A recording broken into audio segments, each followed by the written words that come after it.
안녕하세요. 국산고등학교 1학년 친구들 반갑습니다. 오늘도 즐거운 통합사회 시간이 돌아왔습니다.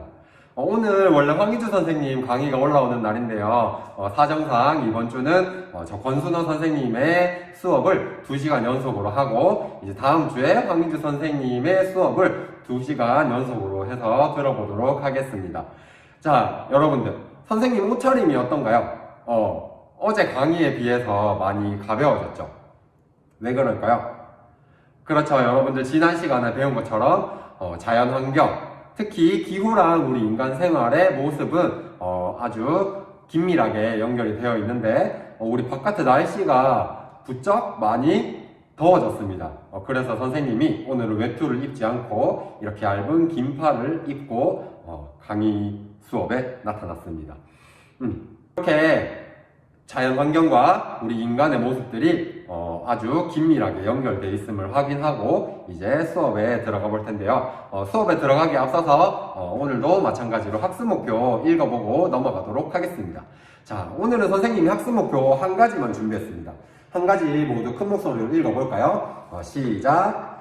온대기후 지역과 냉대기후 지역에서 나타나는 인간 생활의 모습에 대한 질문에 답할 수 있다. 인간 생활에 대한 물음에 답할 수 있다입니다.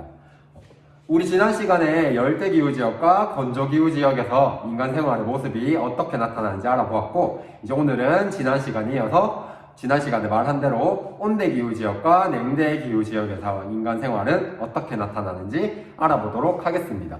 그리고 이 수업을 듣고 나면 여러분들은 온대기후 지역 그리고 냉대기후 지역의 인간 생활에 대한 질문에 대답을 할 수 있게 될 겁니다. 그렇죠? 그러면은 이제 학습 목표 지우고 본격적으로 수업에 들어가 보도록 하겠습니다. 네, 이제 온대기후 지역에서 나타나는 인간 생활의 모습에 대해서 알아볼 텐데요. 우리 중학교 때 온대기후 지역 배운 거 기억나나요?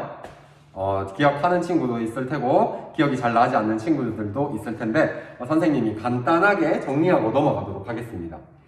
온대기후 지역은 3가지 유형이 나타납니다. 첫 번째는 우리나라가 속해 있는 이렇게 4가지 계절이 뚜렷하게 나타나는 온대 계절풍 기후 지역이 있고, 두 번째는 여름이 아주 덥고 비가 적게 내려서 아주 건조한 지중해성 기후가 있습니다. 그리고 세 번째로 대륙 서안에 위치하기 때문에 바다로부터 1년 내내 일정한 풍향인 편서풍이 불어오는 그런 서안 해양성 기후 지역이 있었는데요. 여러분들 이 지역들의 기후 특징에 대해서 모두 기억을 하고 있을까요? 이 온대 계절풍 기후 지역은 겨울철에 대륙으로부터 아주 차갑고 매서운 바람이 불어오고 여름에는 해양으로부터 아주 뜨거운 열기가 올라오는 특징을 가지고 있습니다. 그리고 지중해성 기후 지역은 보통은 여름에 비가 많이 내리는 반면 여름은 아주 건조하고 겨울에 비교적 조금 더 많은 비가 내리는 그런 기후 특징을 가지고 있고요. 서안 해양성 기후는 연중 내내 바다로부터 편서풍이 불어오기 때문에 강수량과 연교차가 크지 않고 강수량이 비교적 일정하고 연교차가 크지 않은 온화한 겨울을 가진 특징을 가지고 있습니다. 기억하고 있죠? 네. 자, 그러면은 이런 온대 기후 지역에서는 어떠한 인간 생활의 모습이 나타나는지 이제 알아보도록 하겠습니다. 네, 그러면 이제 온대 기후 지역에 대해서 배워볼 텐데요. 온대 기후 지역은 기후 유형이 3가지로 나타난다고 했죠. 그런데 지난 시간에 건조 기후 지역 공부했던 것처럼 이렇게 각각 나눠서 의식주 농업을 얘기하면 너무 길어지고 설명도 복잡하기 때문에 오늘은 이렇게 각각의 여러 개 기후 지역 중에서 특징이 두드러지는 부분만 이렇게 구분해서 알아보도록 하겠습니다. 자, 먼저 온대 기후 지역의 의복에 대해서 알아볼게요.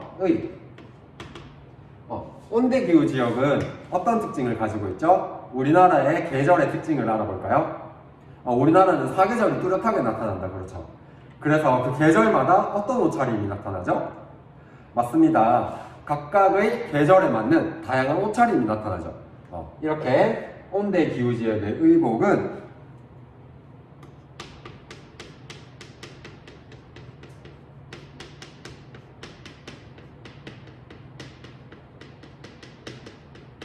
계절마다 다른 옷차림이 나타납니다.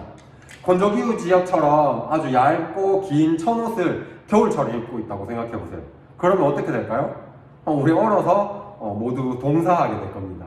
그렇기 때문에 우리 겨울에는 롱패딩을 꺼내서 입고, 여름에는 시원한 반팔티를 입고, 봄이나 가을에는 선생님처럼 이렇게 간편한 긴 옷을 입고 지내는 모습이 나타나죠. 이렇게 온대 기후 지역은 이렇게 계절마다 다른 옷차림이 나타나는 것을 알 수 있습니다.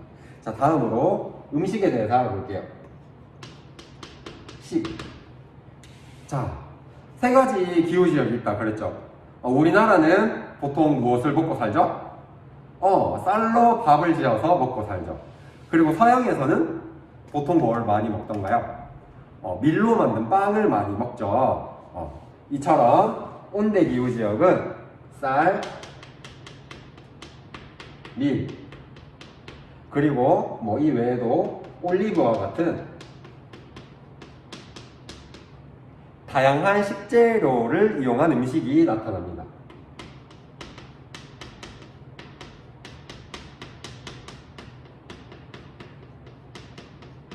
예를 들어 볼까요? 우리나라는 쌀을 가지고 밥만 지어 먹나요? 아니죠. 떡도 만들어 먹고 또 그 떡으로 떡볶이도 해 먹을 수 있고 떡국도 끓여 먹을 수 있죠. 그리고 우리 서양에서는 밀을 가지고 빵을 만들어 먹는데, 그 외에도 올리브를 곁들여서 피자를 만들어 먹기도 하고, 또 면을 삶아서 파스타나 스파게티를 만들어 먹기도 한다. 그렇죠. 이처럼 온대 기후 지역은 아까 세 가지 있는 기후 유형에 맞춰서 다들 다양한 식재료를 이용해서 다양한 음식을 만들어 먹는 것을 알 수 있습니다. 자, 여기까지 됐나요? 그럼 다음 주거로 넘어가겠습니다. 주거는 크게 두 가지로 나눠서 살펴볼 거예요. 하나는 온대 계절풍 기후,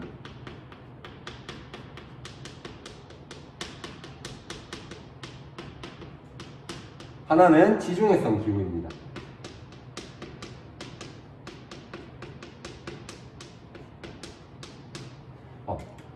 우리나라는 온대 계절풍 기후에 속하죠. 아까 선생님이 온대 계절풍 기후 지역은 어떤 기후 특징이 나타난다고 했죠? 겨울에는 대륙으로부터 아주 차갑고 매서운 바람이 불어오고, 여름에는 해양으로부터 아주 뜨거운 열기가 올라온다고 했죠. 그러면 온대 계절풍 지역은 한 가지 유형의 시설로 여러 가지 계절을 이겨낼 수 있을까요? 아니겠죠. 그래서 온대 기후 지역은 다양한 냉난방 시설이 나타납니다.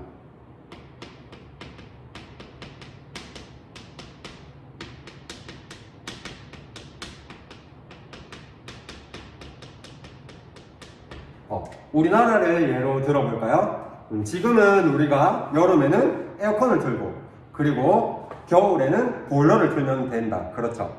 하지만 이렇게 과학기술이 발달하기 전에는 이런 다양한 계절을 이겨내기 위해서 어떤 냉난방 시설을 이용했을까? 여름에는 바람이 시원하게 들어오도록 하기 위해서 배청마루가 발달하고, 겨울에는 추위를 이겨내기 위해서 아궁이에 불을 지펴서 바닥을 뜨끈뜨끈하게 만드는 온돌마루가 발달했음을 배웠죠. 여러분도 알고 있죠. 이렇게 여러 가지 계절에 적응하기 위해서 다양한 냉난방 시설이 나타나는 것을 알 수 있습니다. 자, 그 다음으로 지중해성 기후 지역인데요. 지중해성 기후 지역은 여름이 아주 더운 반면 비가 내리지 않는다고 했죠. 그러면 하늘에 구름이 없겠다. 그렇죠. 그래서 여름에 아주 햇빛이 쨍쨍 내리쬐는 모습들을 볼 수 있는데요. 여러분들 혹시 포카리 스웨트 광고 본 적 있나요? 거기 나오는 배경이 지중해성 기후인데요. 그 광고에 나오는 집들의 모습 기억하는 친구 있을까요? 그 광고에 나오는 집들이 이렇게 언덕 위에 모두 촘촘하게 붙어 있고, 그리고 벽면이 흰색인 것을 본 친구 있을까요? 이처럼 지중해성 기후 지역은 아주 더운 날씨와 햇빛을 이겨내기 위해서 우리 건조 지역이 그랬던 것처럼 작은 창문과 그리고 좁은 간격의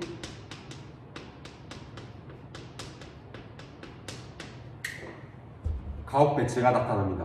왜일까요? 다들 기억하죠? 맞아요. 건물들 가깝게 이렇게 위치해 있으면 그늘이 많이 생기기 때문에 이렇게 집을 좁은 간격을 두고 짓습니다. 그리고 아까 얘기했던 것처럼 하얗게 칠한 벽의 모습이 나타나는데요. 여러분들, 흰색으로 벽을 칠해 놓으면 이 흰색은 햇빛을 반사하는 특징을 갖고 있기 때문에 햇빛이 건물로 흡수되지 않고 반사돼서 튕겨나가는 그런 이점이 있습니다. 그래서 이 지중해성 기후 지역에서는 건물의 벽을 하얗게 칠해가지고 이제 햇빛이 흡수되지 않게 해서 더위를 이겨내는 가옥의 형태가 나타납니다. 자, 모두 이렇게 의식주 특징에 대해서 이해가 됐나요? 아주 좋습니다. 자, 그러면은 지난 시간과 마찬가지로 의식주에 이어서 마지막 농업에 대해서 알아보도록 하겠습니다. 자, 농업은 온대 계절풍 기후지역, 지중해성 기후지역, 산해형성 기후지역에서 모두 두드러지는 특징들이 있는데요. 먼저 온대 계절풍 기후에 대해서 알아볼게요.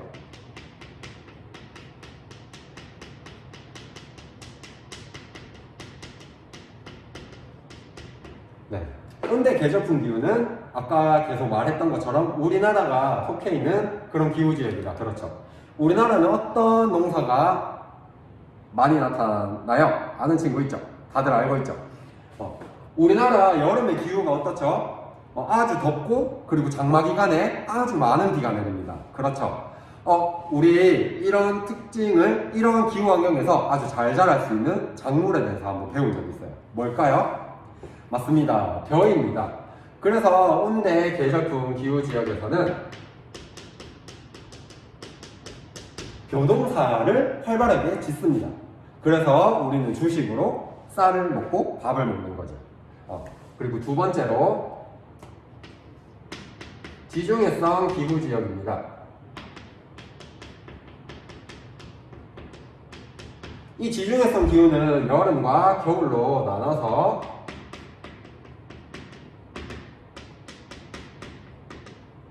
농업의 형태를 살펴볼 수 있는데요. 여름에는 어떤 농업이 나타날까? 네, 지중해성 기후지역은 날씨가 어떻다고 했죠? 먼저 여름에 아주 덥고 햇빛이 쨍쨍 내리쬐다고 했죠. 이러한 환경에서 아주 유리한 성장, 아주 자라기 유리한 그런 작물이 있습니다. 뭘까요? 오렌지, 올리브, 코르크 같은 나무입니다. 이렇게 지중해성 기후지역은 오렌지, 올리브, 코르크와 같은 물이 적어도 잘 자랄 수 있는 나무를 활용한 그런 농업의 형태가 나타나는 이러한 나무를 가지고 농업의 형태가 나타나는 것을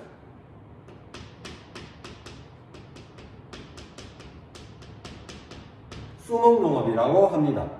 지중해성 기후지역에서는 아주 당도가 높은 오렌지와 그리고 우리 피자 먹을 때 잘 볼 수 있는 까만 동그란 올리브, 그리고 여러분들 와인 딸 때 병에 막혀있는 그 나무 뚜껑 있죠. 그런 코르크, 그것의 재료가 되는 코르크를 생산하는 수목농업이 나타납니다. 그리고 지중해성 기후지역은 다른 기후지역에서 여름에 비가 내리는 것과 반대로 겨울에 아주 비교적 적은? 많은? 열대 기후지역이나 온대 기후지역에 비하면 적지만 이 지역의 여름에 비하면 많은 비가 내리기 때문에 지중해성 기후지역의 겨울에는 곡물농업이 나타납니다. 그래서 어떤 것들을 생산하냐? 밀이나 귀리와 같은 곡물을 겨울철에 생산하는 것을 알 수 있습니다. 자, 여기까지 될까요? 마지막으로 세 번째.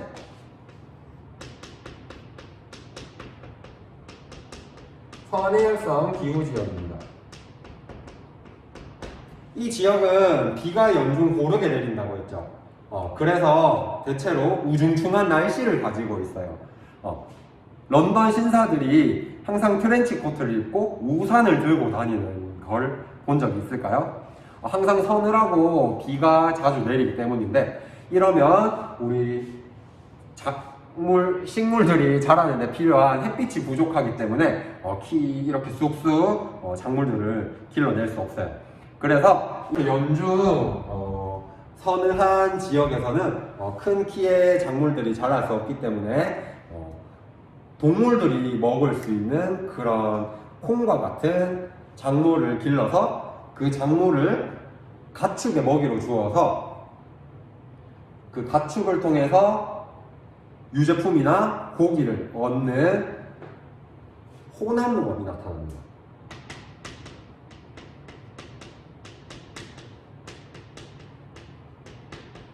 호남농업 다시 설명해 줄게요.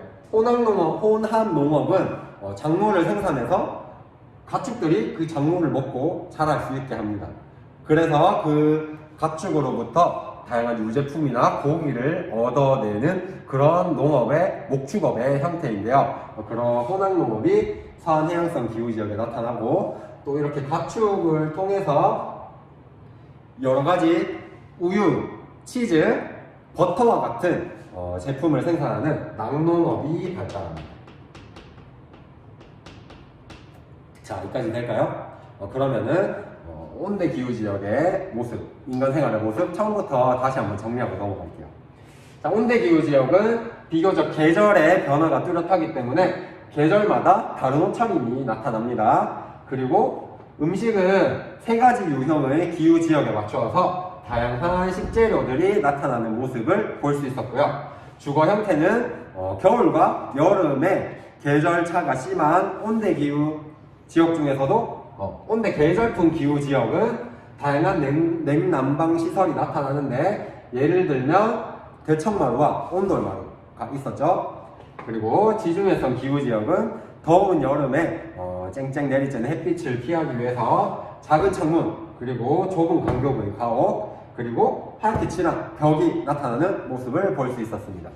자, 마지막으로 농업은 어떤가요? 우리나라처럼 여름에 비가 많이 내리고 햇빛이 많이 내리쬐어서 잘 자랄 수 있는 벼를 이용한 벼농사가 나타나는 온대 계절풍 기후 지역, 그리고 여름의 더위와 햇빛을 활용한 수목농업, 그리고 겨울에 비교적 여름에 비해서 많은 비가 내리기 때문에 그 비를 활용해서 밀, 귀리를 생산하는 곡물농업이 나타납니다.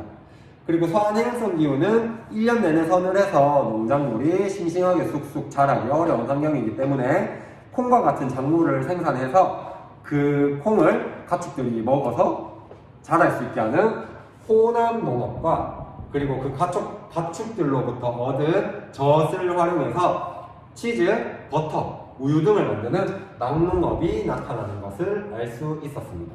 자, 여기까지 여러분들 온대 기후 지역의 인간 생활의 모습에 대해서 알아보았습니다. 모두 이해했나요? 좋습니다. 그러면 다음 냉대 기후 지역의 인간 생활의 모습으로 넘어가도록 하겠습니다. 자, 이제 냉대 기후 지역에 대해서 알아보도록 하겠습니다.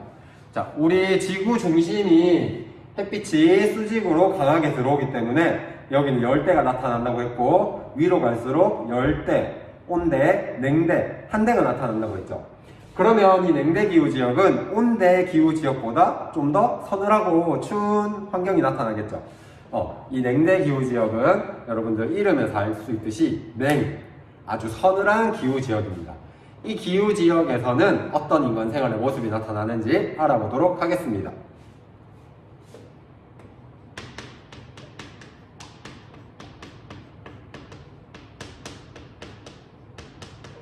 네, 마찬가지로 먼저 옷부터 알아볼게요. 네, 냉대 기후 지역은 온대 기후 지역에 비해서 춥지만 마찬가지로 사계절이 나타납니다. 그런데 온대 기후 지역과 아주 다른 특징은 뭐냐면 겨울이 아주 춥고 아주 길어요. 그런 반면 아주 짧은 여름이 나타나고, 그리고 그 사이사이에 적인 특징이 나타나는 봄과 가을이 짧게 나타납니다. 자, 그래서 이 냉대 기후 지역도 마찬가지로 4가지 계절이 나타나기 때문에 계절마다 다른 옷차림이 나타나요.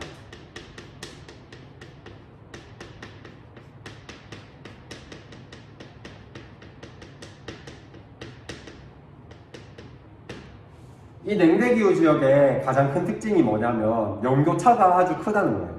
영도차란 가장 더운 달의 온도와 가장 추운 달의 온도의 차이를 말하는데요.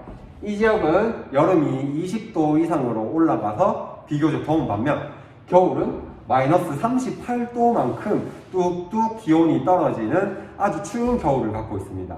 그래서 이 지역은 영도차가 아주 크게 나타나기 때문에 계절마다 다른 옷차림이 나타날 수밖에 없겠죠. 좋습니다. 그리고 다음으로 음식에 대해서 알아보도록 하겠습니다. 네. 냉대기후 지역은 이제 춥기 때문에 별을 잘 지을 수 없겠죠. 그리고 냉대기후 지역은 춥고 추운 반면에 비가 적게 내립니다. 춥고 비가 적게 내리는데 잘 자랄 수 있는 작물이 있다고 했어요. 뭘까요? 그렇죠. 한랭 건조한 기후 지역에서도 잘 자랄 수 있는 지난 시간에 얘기했던 밀은 이러한 춥고 비가 적게 내리는 기후 지역에서도 잘 자랄 수 있기 때문에 밀을 활용한 음식이 발달합니다.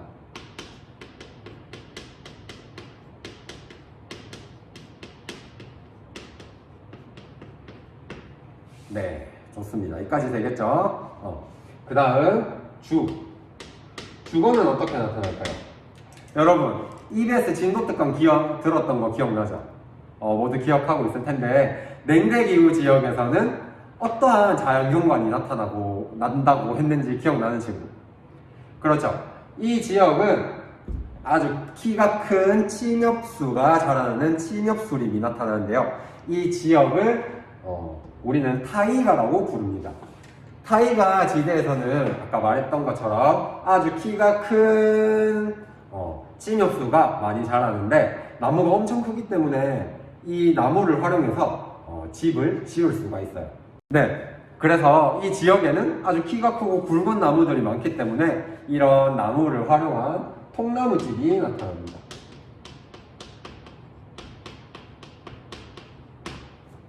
주변에 나무가 많으니까 나무를 활용해서 집을 지을 수 있겠죠. 좋습니다. 자, 우리 진도특강 이야기 나온 김에 진도특강에 나왔던 얘기 한 번 더 짚고 넘어가겠습니다. 자, 이 통나무는 왜 짓는다고 했죠? 이 통나무 집을 지어 산다고 했죠? 맞습니다. 침엽수림이 나타난다고 했죠? 우리 냉대기후 지역에서는 침엽수림이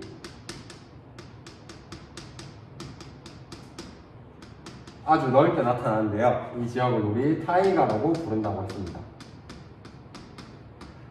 이 크고 굵은 나무를 통해서 집도 지을 수 있지만 이 지역에서는 이 나무를 활용해서 여러 가지 산업에 활용하고 있습니다. 그게 뭐냐면 여러분들 집에서 책상 사용하죠. 그리고 학교에 오면 책상과 의자도 있습니다.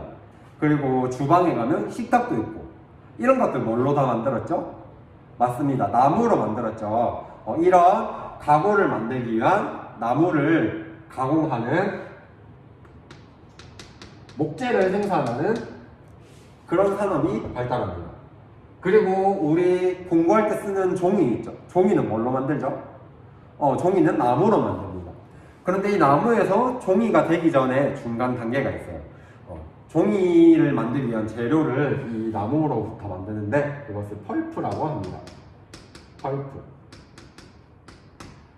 그래서 이 침엽수림이 넓게 나타나는 냉대기후 지역에서는 목재와 펄프 산업이 발달해 있는 것을 알 수 있습니다. 자, 이거까지 모두 이해할 수 있겠죠? 좋습니다.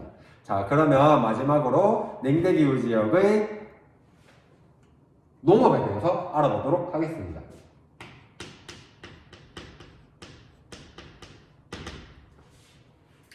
네, 냉대기후 지역은 비가 적게 오고 날씨가 아주 춥기 때문에 농작물이 쑥쑥 자라기에 적합하지 않은 환경입니다. 이러한 환경에서 우리 아까 잘 자랄 수 있는 게 뭐라고 했죠? 맞습니다. 밀. 그리고 밀과 보리도 많이 나타나는데요. 이 지역에서는 밀과 보리 등의 곡물을 재배하는 농업의 형태가 나타납니다. 자, 됐나요? 이렇게 냉대기후 지역의 인간 생활에 대해서 알아봤는데, 좀 싱겁게 끝났다. 그렇죠? 우리 처음부터 한번 다시 짚어보고 오늘 수업 마치도록 할게요. 자, 냉대기후 지역은 온대기후 지역보다 고위도에 위치하기 때문에 태양의 입사각이 더 작죠. 그래서 비스듬하게 태양빛이 들어오기 때문에 온대기후 지역보다 좀 더 추운 기후 특징이 나타납니다. 그래서 이와 연결지어서 인간 생활이 나타나는데, 마찬가지로 계절 변화는 나타나기 때문에 계절마다 다른 옷차림이 나타납니다. 냉대기후 지역은 선생님이 연교차가 크다고 했죠. 아주 추운 겨울에 반팔티를 입고 있다가는 목숨을 잃을 수가 있어요. 이곳의 겨울은 우리나라의 겨울보다 몹시 더 많이 혹독하게 춥습니다. 그래서 냉대기후 지역은 우리나라 마찬가지로 계절마다 다른 옷차림이 나타나고요. 그 다음에 음식 문화는 이곳은 춥고 비가 적게 오기 때문에 이러한 환경에서 잘 자라나는 밀을 활용해서 음식을 만들어 먹습니다. 자, 그리고 냉대기후 지역은 아주 키가 크고 몸통이 굵은 침엽수림이 넓게 나타나기 때문에 이러한 나무를 활용한 통나무 집이 나타나는 것을 우리는 알아보았고요. 이 외에도 이런 침엽수림을 활용해서 산업이 발달했는데 어떤 산업이 발달했냐? 목재를 생산하고 가구의 원료가 되는 목재를 생산하고 종이의 원료가 되는 펄토를 만드는 산업이 발달해 있다고 선생님이 말을 했습니다. 자, 여기까지 되겠죠? 다음 마지막으로 냉대기후 지역의 농업은 계속 말했던 것처럼 날씨가 춥고 비가 적기 때문에 이러한 환경에서도 잘 자랄 수 있는 밀과 보리 등의 곡물을 재배합니다. 자, 여기까지 됐나요? 아주 좋습니다. 자, 우리 오늘은 지난 시간에 이어서 냉대, 온대, 그리고 냉대기후 지역에 대해서 알아보았는데요. 그러면은 이제 과제를 주도록 하겠습니다. 여러분들 학습 목표 뭐였죠?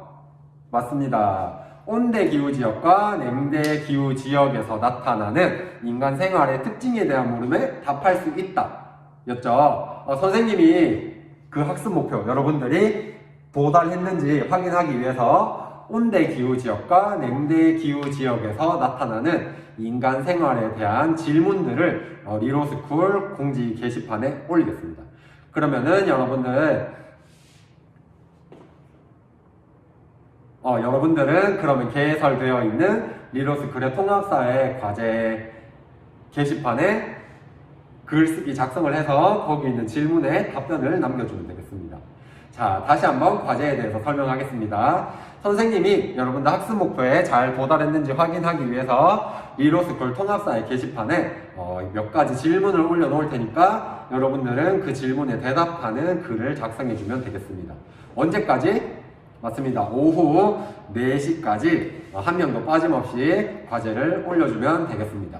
자, 그러면은 우리는 다음 시간에는 열대, 건조, 온대, 냉대에 이어서 한대기후 지역에 대해서 알아보고 마지막으로 하나 남았죠? 열대기후 지역이 나타나는 그런 위치에서 아주 고도가 높은 곳에 나타나는 기후인 고산기후, 이렇게 한대기후와 고산기후 두 가지 기후 지역에 대해서 나머지 배워보도록 하겠습니다.